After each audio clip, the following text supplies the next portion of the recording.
Hello, I'm Hilary Robertson. Welcome to episode 7 of Harmonious World.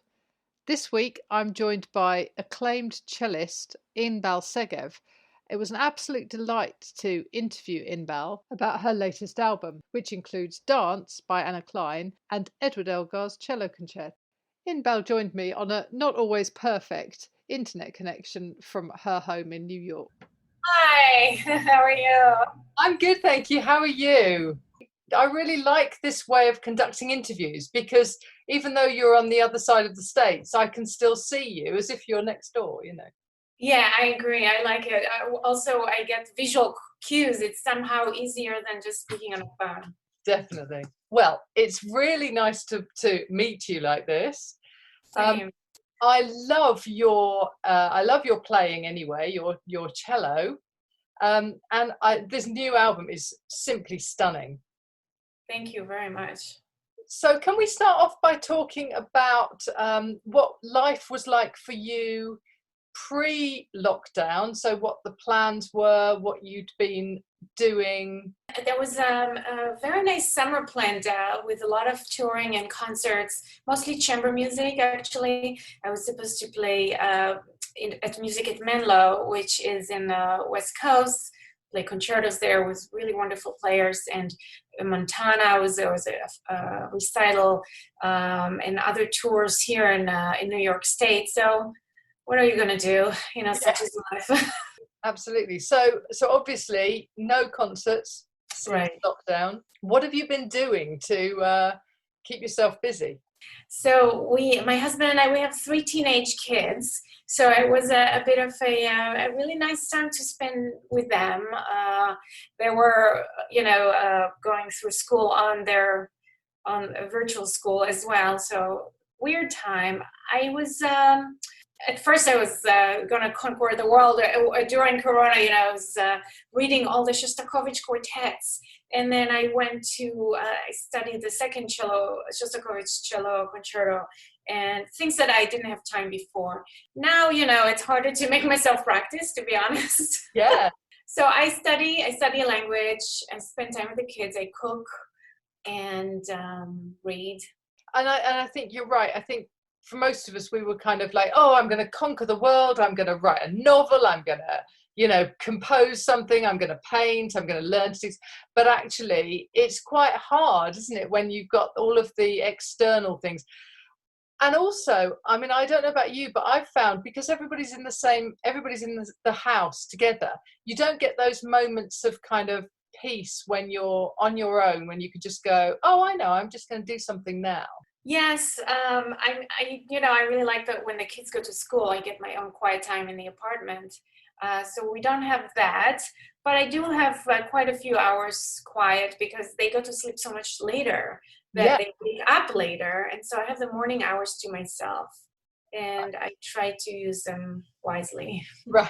Okay. So you're in New York, is that right? Yeah. Okay. So how is New York sort of coming out of lockdown now? How is that working? Places started opening up, cafes, outdoors cafes, and we went to our first brunch after 4 months. That was really nice. And I am going to get my hair done, which is finally, hallelujah. Yeah. Little things. Yeah, because we're at the point where we've got another week and then bars and restaurants are going to be opening up. But things are definitely starting to move in terms of, you can get a takeout of most things now, so which is quite nice. So, we're getting there slowly but surely. Have you started making any plans for playing again? There was a chamber music concert that was delayed to the fall, and there's a few of the Anna Clyne concertos scheduled to be in Bamberg, Germany in January. So keeping fingers crossed that those will not be canceled. A lot of things were just delayed a year.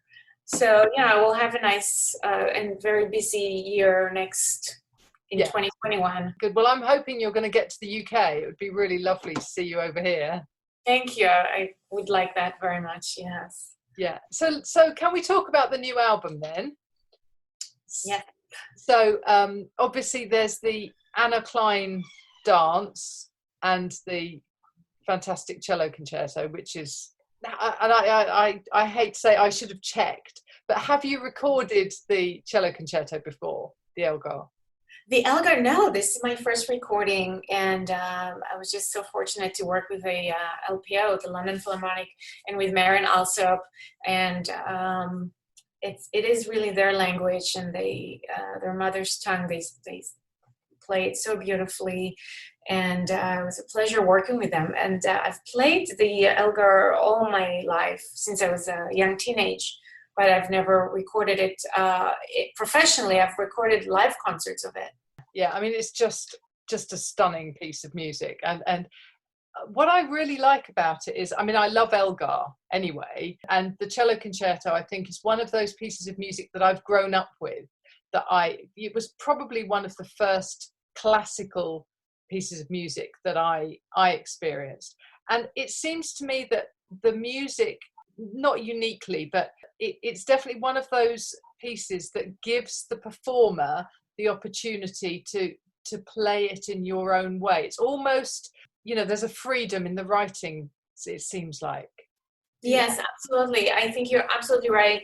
In a way that perhaps Dvorak and Shostakovich don't have. No. And I totally agree. And although there is a strong tradition because of Beatrice Harrison, recording with Elgar, and of course Jacqueline, which we all listen to and love so much.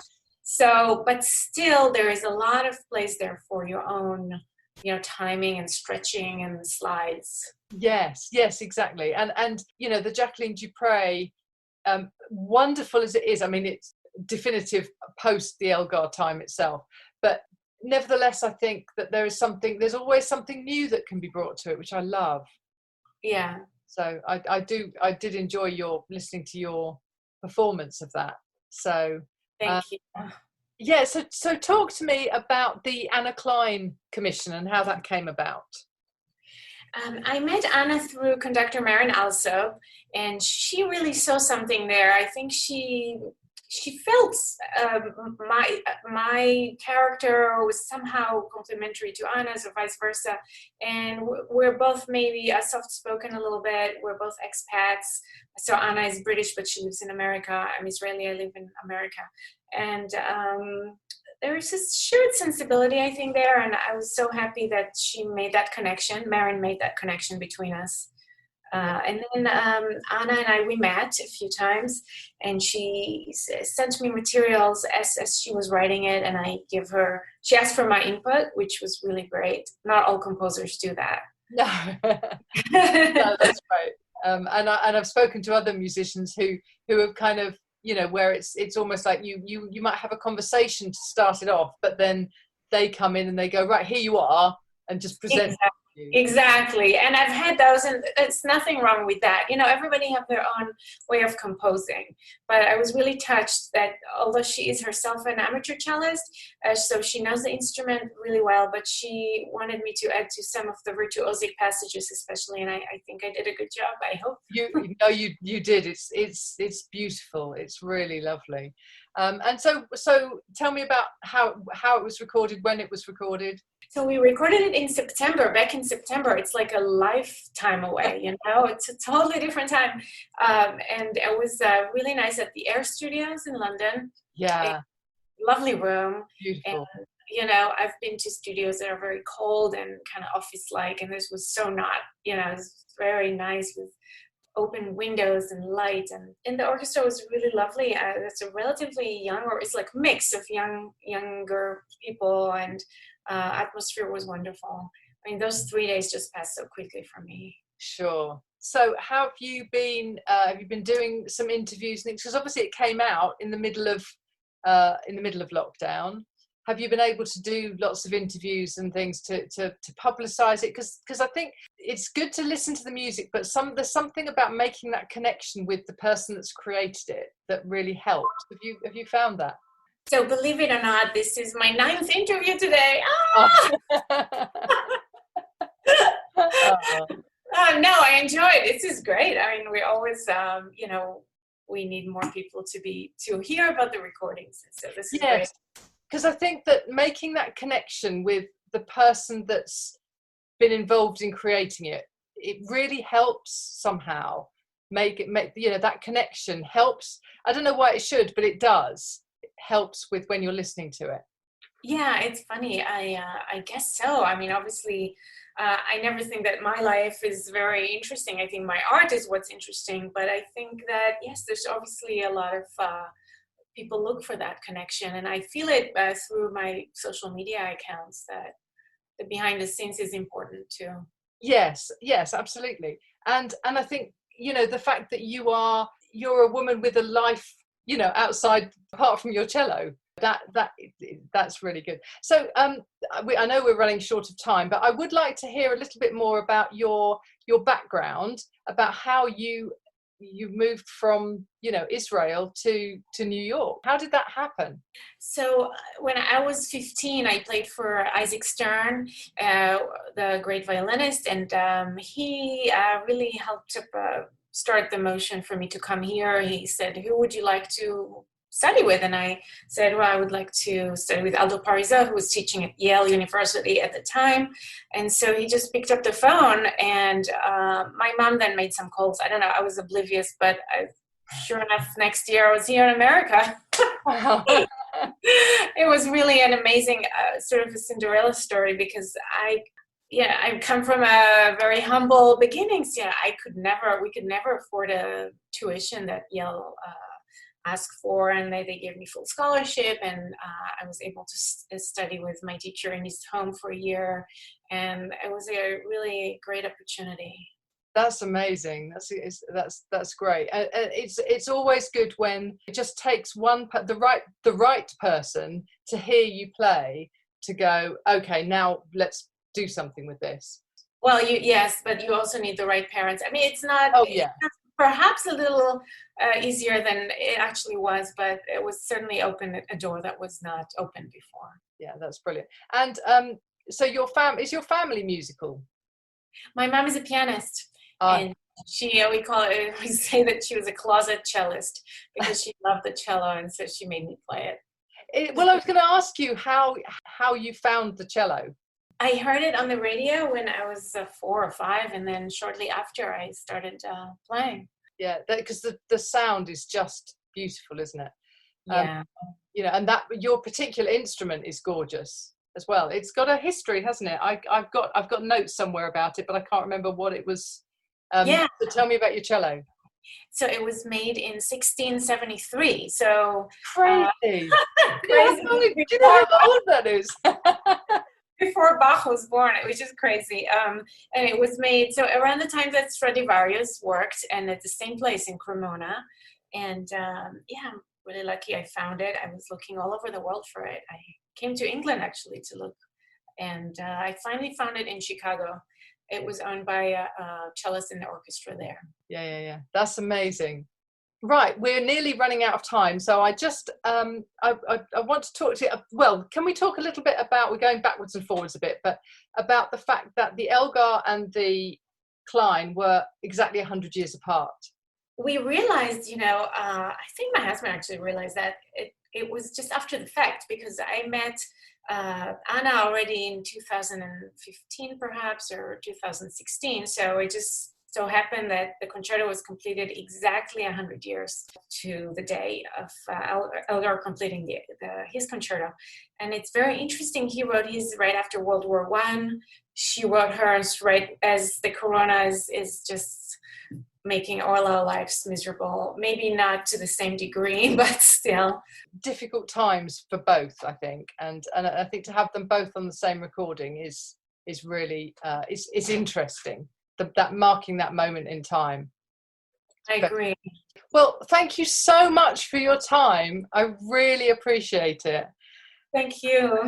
And I look forward to you coming to the UK and being able to actually hear you play that beautiful cello for real in live. Yeah, I can't wait. Thank you so much. Thanks, Inbal.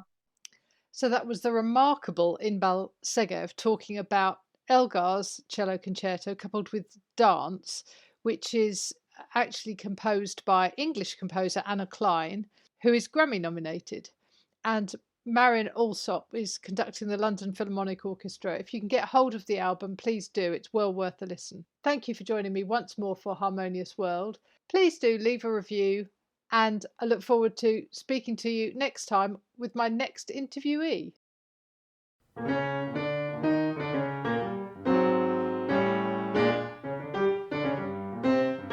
Thank you for listening to the latest episode of Harmonious World. My name is Hilary Seabrook, and it's a great delight to bring this series of discussions with musicians and composers and writers and all sorts of people to you. Obviously, there's no point in having a podcast if people aren't listening, and I'm very grateful to my listeners for doing so. Thanks also to Joe English for composing and performing this new theme tune. So wherever you get your podcast, you can leave a review. You can share this with your friends and family, either as a link or on social media and that sort of thing. I'd be really grateful for that. Don't forget that you can subscribe now. There's a link wherever you get your podcasts. So have a great week, and please remember why I started this, which is just to try and make the world a little more harmonious. Thanks for listening to Harmonious World.